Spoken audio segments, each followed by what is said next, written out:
Hello, I'm the Prime Minister of Australia. Hi, I'm the sarcastic heckler who will interpret for you. I am a progressive leader, doing my best to make Australia as cool as the other countries. Which means if the other countries jump off of a bridge. We will be the first ones to jump. Which means, let's talk about the carbon emissions tax.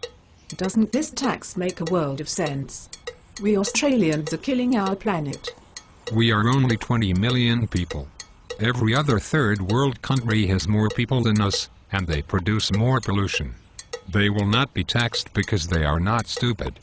Think of what damage we Australians are doing to the world. Think of the poor Indonesians. If Indonesia was the size of Australia, they would have 1 billion people. We have only 20 million.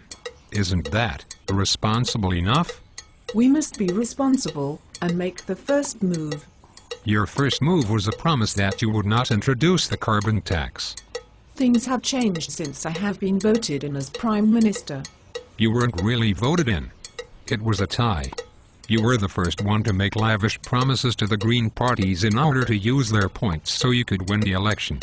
By the way, what did you promise them behind those closed doors? I offered to allow them to help me represent the people. You offered to allow them to help you fleece the people. You need tax money. Well, our country is in debt because of Kevin Rudd's stimulus packages. How many knives can you possibly fit into one man's poor back? Stop it already. Kevin Rudd was irrelevant and boring. He was just the face for the party. Your party is irrelevant and presumptuous.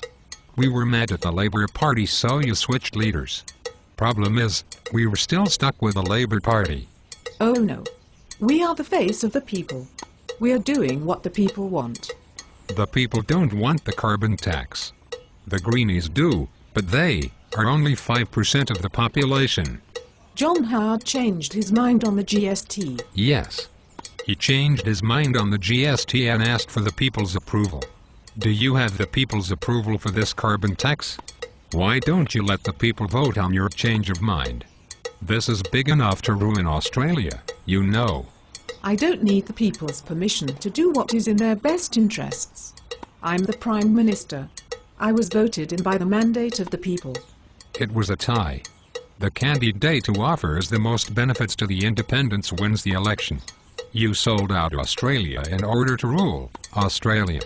There has to be a better way to win an election than being the first person to give away more of the Australian tax dollars. That is the weakness of the Liberal Party. They won't sell out the country, they want what is best for the country. Isn't that good? That is weakness. The strong survive, the bold rise to the top. That is the law of survival in this world. I am an atheist and I will do what I can to crush the weak. At the same time winning their vote because they are promised rebates for their carbon tax expenses. Kevin Rudd said the poor would make a profit from this scheme. Isn't that weak? A little money for the chickens to win their votes. I'm stepping on them and they don't even know it. I love this country.